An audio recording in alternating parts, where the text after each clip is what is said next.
சிறப்பு கற்க கசடர் நிகழ்ச்சிக்கு உங்களை வரவேற்கிறோம். கல்விக் கடலின் கலங்கரை விளக்கம் என்ற பெயரில் புதிய தலைமுறை நடத்தும் கல்வி கண்காட்சி தற்போது காஞ்சிபுரம் மாவட்டம் செங்கல்பட்டில் நடைபெற்று வருகிறது.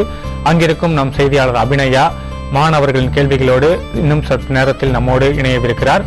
கல்வி கண்காட்சி வளாகத்திலிருந்து மாணவர்கள் கேட்கும் கேள்விகளுக்கு பதில் அளிப்பதற்காக கல்வி ஆலோசகரான திரு ஜெயபிரகாஷ் காந்தி நமது அரங்கத்தில் காத்திருக்கிறார்.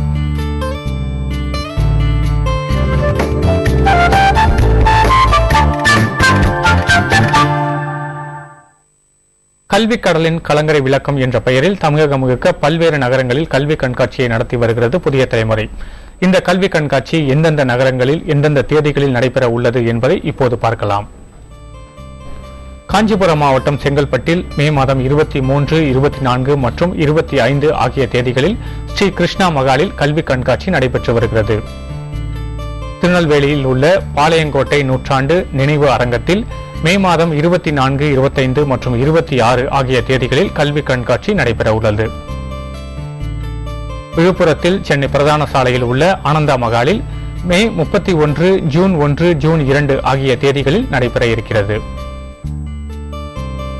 புதிய தலைமுறையின் கல்வி கண்காட்சிகளில் காலையில் கருத்தரங்கமும் மாலையில் மாணவர்களின் கேள்விகளுக்கு வல்லுநர்கள் பதில் தரும் நிகழ்ச்சியும் நடத்தப்படுகின்றன.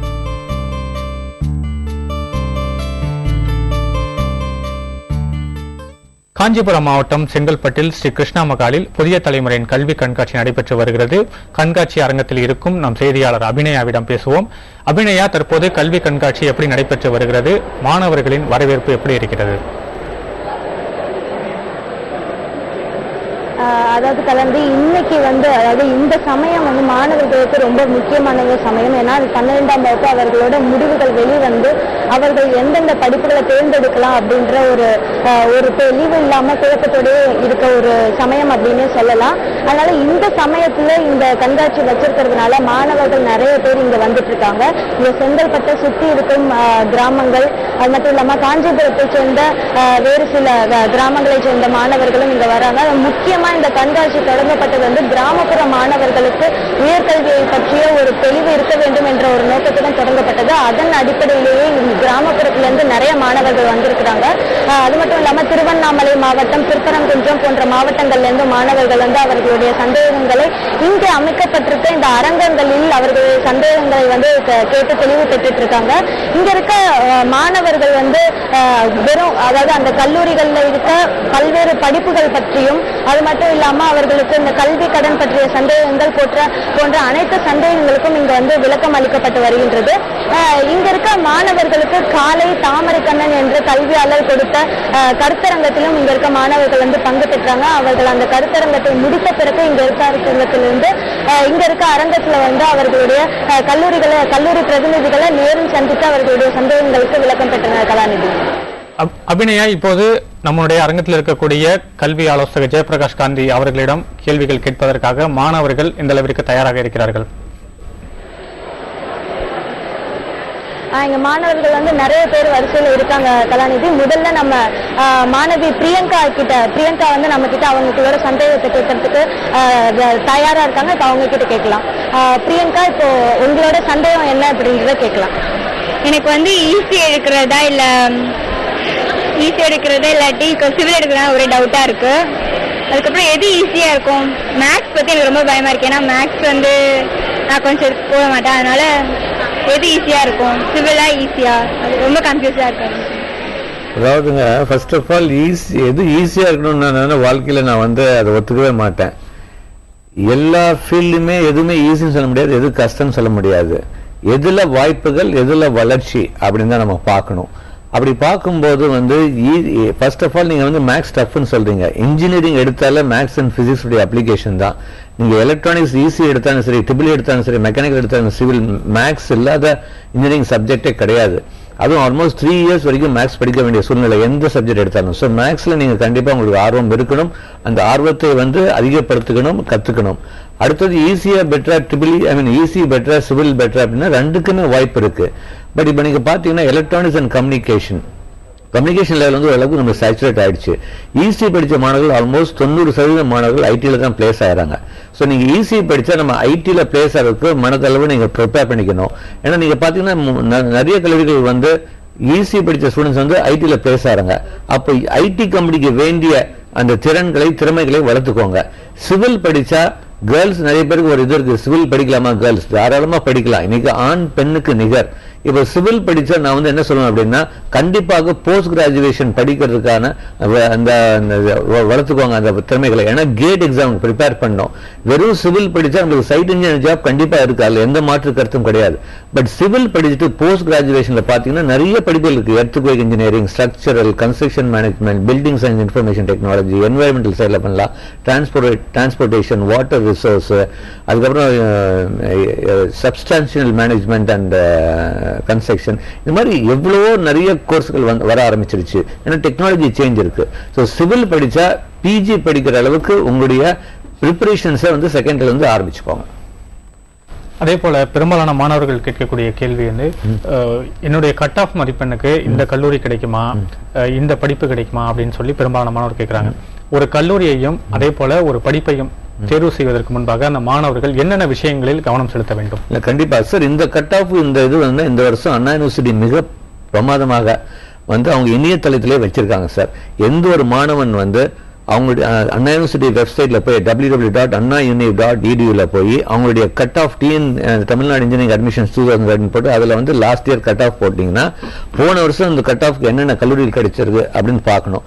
அதுல வந்து ஒரு அந்த எல்லா கல்லூரியும் லிஸ்ட் ஃபர்ஸ்ட் எடுத்துட்டு அதுல உங்களுக்கு தெரிஞ்ச ஒரு பிராண்டட் இமேஜ் காலேஜஸ் ஒரு 5-6 காலேஜ் சூஸ் பண்ணுங்க.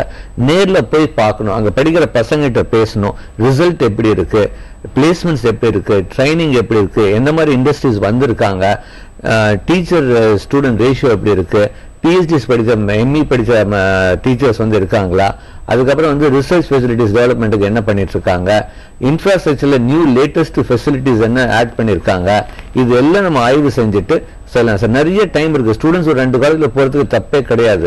சோ இந்த மாதிரி சில விஷயங்களை வந்து ஆய்வு செஞ்சுட்டு போனா கண்டிப்பா ஒரு நல்ல முடிவு அவங்களால எடுக்க முடியும். தொடர்ந்து பேசுவோம். செங்கல்பட்டில் கல்வி கண்காட்சி நடைபெறும் வளாகத்தில் நம் செய்தியாளர் அபிநயா மேலும் ஒரு மாணவரின் கேள்வியோடு காத்திருக்கிறார். அபிநயா, இப்போ ஆவடியிலிருந்து கிருஷ்ணபிரியா என்ற மாணவி அவரோட சந்தேகத்தோட காத்திருக்கார்களான்னு நம்ம அவர்கிட்ட கேட்கலாம். கிருஷ்ணபிரியா, உங்க டவுட் சொல்லுங்க. அக்கா, இன்ஜினியரிங்ல நிறைய டைப் இருக்கா, எனக்கு ஈஸி பண்ணவா இல்ல கம்ப்யூட்டர் சயின்ஸ் பண்ணவா இன்ஜினியரிங், அது வந்து டவுட்டா இருக்கு, அதை கிளியர் பண்ணலான்னு வந்திருக்கேன். ஓகே, இது ஈஸி பண்றதா கம்ப்யூட்டர் சயின்ஸ் பண்றதா அப்படின்னா, இப்ப வந்து நான் வந்து இப்போ இந்த போன கேள்வி சொன்ன ஈஸி மாடல் நிறைய பேர் ஐடி தான் பிளேஸ் பண்ணாங்க. ஸோ ஃபர்ஸ்ட் சாய்ஸ் வந்து நான் வந்து கம்ப்யூட்டர் சயின்ஸ் தான் கொடுப்பேன். பட் கம்ப்யூட்டர் சயின்ஸ் நீங்க எடுத்துட்டீங்கன்னா கேம்பஸ்லயே பிளேஸ் ஆகிற அளவுக்கு நீங்க பாத்துக்கோங்க.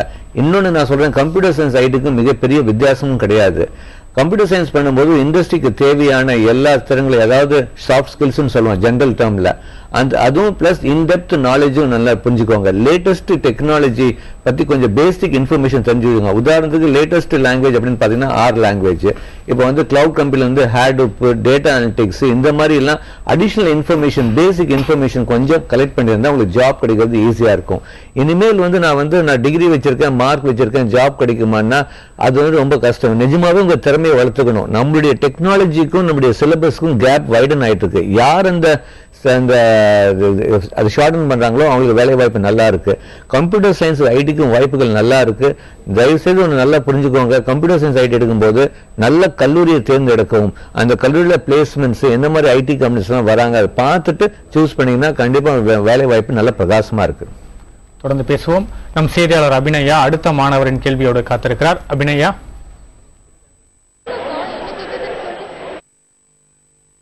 மௌனியா என்ற மாணவி அவரோட சந்தேகத்தோட காத்துட்டு இருக்காரு, நம்ம அவங்க கிட்ட கேட்கலாம். கலாநிதி சொல்லுங்க. நான் இப்போ வந்து 12th முடிச்சிருக்கேன், இப்போ அடுத்தது ஈஸி பண்ணலான்னு இருக்கேன். அதான் ஈஸி பண்ணா நல்லா கோப்பப் இருக்குமா அப்படின்னு சொல்லிட்டு என்னோட டவுட். ஈஸி தாராளமா பண்ணலாங்க. இப்போ எலக்ட்ரானிக்ஸ் கம்யூனிகேஷன் பொறுத்த வரைக்கும் நிறைய மாணவர்கள் விரும்புறதுக்கு காரணம், ஒரு மனசுக்குள்ளார வந்து எலக்ட்ரானிக்ஸ்லயும் போகலாம், ஐடி இண்டஸ்ட்ரியிலையும் போகலாம், அந்த மாதிரி மனசு. பட் நம்ம வந்து ரியாலிட்டி பார்க்கும்போது ஈஸி படித்த மாணவர்கள் 90% ஐடிக்கு தான் போறாங்க. ஸோ தப்பு கிடையாது. பட் நான் வந்து என்ன சொல்லணும் அப்படின்னா, தயவுசெய்து கொஞ்சம் வந்து அந்த ஐடி வேண்டிய அந்த ஸ்கில்ஸை டெவலப் பண்ணிக்கோங்க. ஏன்னா நம்ம படிக்கிற காலேஜில் வந்து நீங்க பாத்தீங்கன்னா, நீங்க ஒரு சும்மா நீங்க அங்க காலேஜ் அங்க இருக்கிற எக்ஸிபிஷன்லயே கேட்டீங்கன்னா பாத்தீங்கன்னா நிறைய ஐடி ஸ்டூடெண்ட்ஸ், நிறைய ஐடி கம்பெனிஸ் நிறைய பேர் வந்திருப்பாங்க. அப்படி இருக்கும்போது அவங்க வந்து என்ன எக்ஸ்பெக்ட் பண்றாங்க ஒரு ஐடி கம்பெனி, அது நீங்க ஈஸி படிக்கும் போது அந்த 4 இயர்ஸ்ல அந்த கம்பெனி எக்ஸ்பெக்ட் பண்ற திறமைகளை வளர்த்துக்கிட்டா கண்டிப்பா ஈஸி படிக்கல தப்பு கிடையாது, வாய்ப்பு கண்டிப்பா இருக்குங்க. நம் செய்தியாளர் அபிநயா அடுத்த மாணவரின் கேள்வியோடு காத்திருக்கிறார். அபிநயா, தொடர்ந்து பேசுவோம். ஒரு படிப்பை தேர்வு செய்வதற்கு முன்னால் NBA அக்ரெடிடேஷன் என்று சொல்லக்கூடிய அந்த ஒரு அங்கீகாரம் குறித்து வந்து பரவலாக பேசப்படுகிறது. இந்த அங்கீகாரம் என்பது எப்படி கொடுக்கப்படுகிறது? இந்த அங்கீகாரம் வாங்கப்பட்ட கல்லூரியில் படிப்பது என்பது சிறந்ததா? அது பற்றிய விஷயம். NBA அக்ரெடிடேஷன் இருக்கிறது கண்டிப்பா ஒரு அட்வான்டேஜ் கண்டிப்பா உண்டு. அதுக்கு ஃபீஸும் வந்து கவர்மெண்ட்ல வந்து கொஞ்சம் ஜாஸ்தி பண்ணி வச்சிருக்காங்க. இப்போ வந்து நேஷனல் போர்ட் ஆஃப் அக்ரிடேஷன் அப்படின்னு சொல்றோம், NBA அக்ரிடேஷன் அந்த மாதிரி எல்லாம். இப்போ அவங்க வந்து ஒரு கல்லூரியில வந்து தரம் வாய்ந்தது, எந்த அளவுக்கு வந்து ஸ்டூடெண்ட் டீச்சர் ரேஷியோ இருக்கு, பிளேஸ்மெண்ட்ஸ் எப்படி பண்ணியிருக்காங்க, இண்டஸ்ட்ரி இன்ஸ்டிடியூஷனோட இன்ட்ராக்ஷன் எப்படி இருக்காங்க, ஃபெசிலிட்டிஸ்லாம் என்ன இருக்கு, ரிசர்ச் ஃபெசிலிட்டிஸ் என்ன பண்ணியிருக்காங்க, ஃபேக்கல்டி எத்தனை பேர் வந்து ரிசர்ச் பேப்பர் சப்மிட் பண்ணியிருக்காங்க, PhDs எத்தனை பண்ணிருக்கோம், ஒவ்வொரு டிபார்ட்மெண்ட்டுக்கு ஸ்ட்ரென்த் என்ன, ஒவ்வொரு டிபார்ட்மெண்ட்டும் வந்து அவங்களுடைய ரிசல்ட் என்ன, இது எல்லாமே பார்த்துட்டு வந்து இது அவார்டுங்க. அது வந்து 3 ஸ்டார் 5 ஸ்டார் 1 இயருக்கு 3 இயர்ஸ்க்கு 5 இயர்ஸ்க்கு அக்ரிடேஷன் ப்ராசஸ் இருக்கு. தாராளமா வந்து அக்ரிடேஷன் இருக்கிறது வந்து ஒரு அட்வான்டேஜ் உண்டு, கண்டிப்பா உண்டுங்க. தொடர்ந்து பேசுவோம். அதே போல கல்வி கண்காட்சி நடைபெறக்கூடிய வளாகத்திலிருந்து ஹரிஹரன் என்ற நேயர் ஒரு கேள்வியோடு காத்திருக்கிறார். ஹரிஹரன், உங்களுடைய கேள்வி என்ன?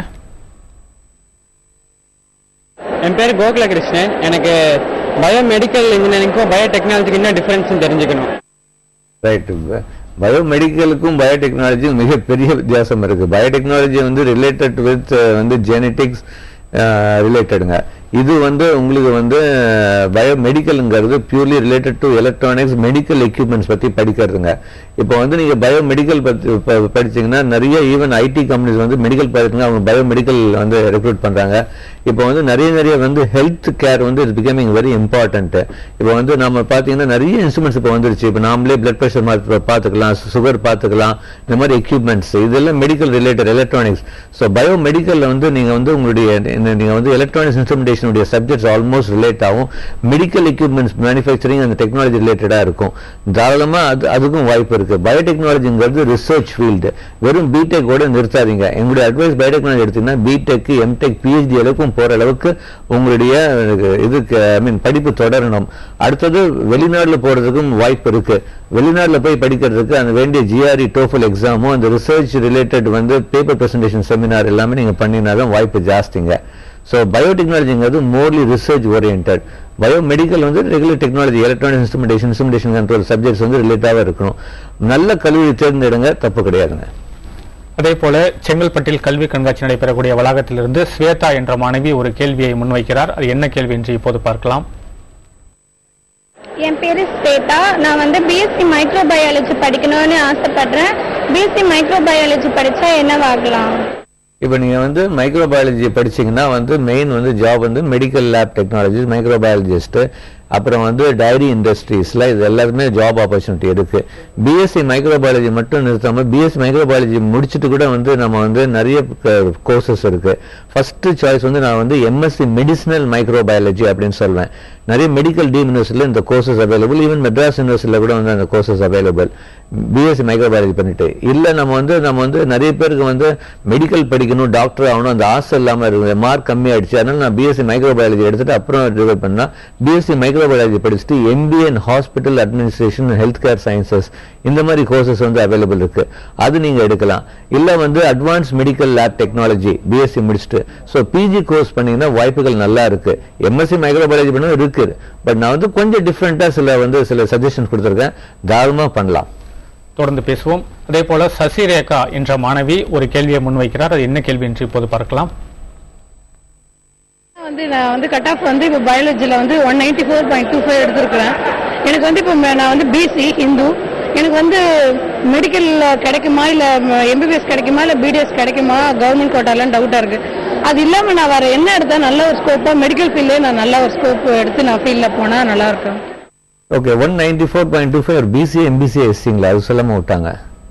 இப்போ வந்து 194.25 BCன்னு எடுத்துட்டீங்கன்னா வாய்ப்பு கம்மி. கவர்மெண்ட் காலேஜ் கண்டிப்பா கிடைக்காது. ஈவன் செல்ஃப் ஃபினான்சிங் காலேஜ் கிடைக்கிறது ரொம்ப கஷ்டம்.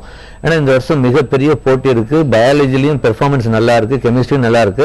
பிசிக்ஸ்ல வேணா டாப் ரேங்க்ல வேணா கம்மியா இருந்தாலும் 195க்கு மேல பெர்ஃபார்மன்ஸ் நல்லா இருக்கு. பார்க்கும்போது மார்ஜினலி வந்து மெடிக்கல் கட் ஆஃப் ஜாஸ்தியாகிறதுக்கு வாய்ப்பு இருக்கு. அடுத்தது பாத்தீங்கன்னா சப்போஸ் உங்களுக்கு எம்பிபிஎஸ் கிடைக்கல அப்படின்னா பிடிஎஸ் வந்து செல்ஃப் ஃபினான்சிங் காலேஜ்ல 100% கிடைக்கும். பிடிஎஸ் வந்து ஓகே நான் வேணாம் அப்படி இன்னொரு சாய்ஸ் வேணும் அப்படின்னா பயாலஜி ரிலேட்டட் அப்படின்னு நீங்க பாத்தீங்கன்னா வந்து எங்களுடைய நெக்ஸ்ட் சாய்ஸ் வந்து பிஎஸ்சி அக்ரி. பிஎஸ்சி அக்ரிக்கு பட் கட் ஆஃப் வந்து maths, physics, chemistry, biology equal 50-50 இது பண்ணுவாங்க. அது தனி அப்ளிகேஷன் ஃபார்ம் 7th 7ஆம் தேதி லாஸ்ட் டேட். அதுவும் டைம் இருக்கு. அது இல்லை அப்படின்னா நெக்ஸ்ட் வெட்டினரிக்கும் வாய்ப்புகள் நல்லா இருக்கு. உங்களுடைய cut off medical cut off 193 இதுல வந்து வெட்டினரி கண்டிப்பா வெட்டினரி சயின்ஸ் கிடைக்கும். அதுவும் நெக்ஸ்ட் இல்ல உங்களுக்கு அதுல சப்போஸ் இஷ்டம் இல்லைன்னா நாங்க சஜஸ்ட் பண்றது பேராமெடிக்கல்ல பிசியோதெரபிஸ்க்கு மிகப்பெரிய வாய்ப்பு இருக்கு. அதுவும் பொண்ணா இருக்கனால இன்னைக்கு வந்து இந்தியா ஃபுல்லா வந்து கேர்ள்ஸ் பிசியோதெரபிஸ்ட் கேர்ள்ஸ்ல வந்து ஷார்டேஜ் இருக்கு. ஏன்னா ஆர்த்தோ ப்ராப்ளம் ஜாஸ்தி ஆயிட்டே இருக்கு. இப்போ ஒரு புதிய ஆய்வு அறிக்கையில பாத்தீங்கன்னா இந்தியாவில வந்து 21% வந்து ஆர்த்தோ ப்ராப்ளம்ஸ் இன்க்ரீஸ் ஆயிருக்கு. ஆர்த்தோ ப்ராப்ளம் இன்க்ரீஸ் ஆகும்போது பிசியோதெரபிஸ்ட்க்கு தேவை ஜாஸ்தி ஆகுது. ஸோ பெண்கள் அதுவும் ஒரு நீங்க சாய்ஸா வச்சுக்கலாம். ஸோ வாய்ப்புகள் நல்லாவே இருக்கு. நீங்க வந்து சப்போஸ் எம்பிபிஎஸ் உங்களுக்கு கிடைக்கிறது கஷ்டமா இருந்தாலும் இன்னும் மற்ற கோர்சஸ் வந்து தாராளமா நீங்க எடுக்கலாம். கல்வி கடலின் கலங்கரை விளக்கம் என்ற பெயரில் புதிய தலைமுறை நடத்தும் கல்வி கண்காட்சி குறித்த கற்க கசடல் நிகழ்ச்சி ஒரு சிறிய இடைவேளைக்கு பிறகு தொடரும்.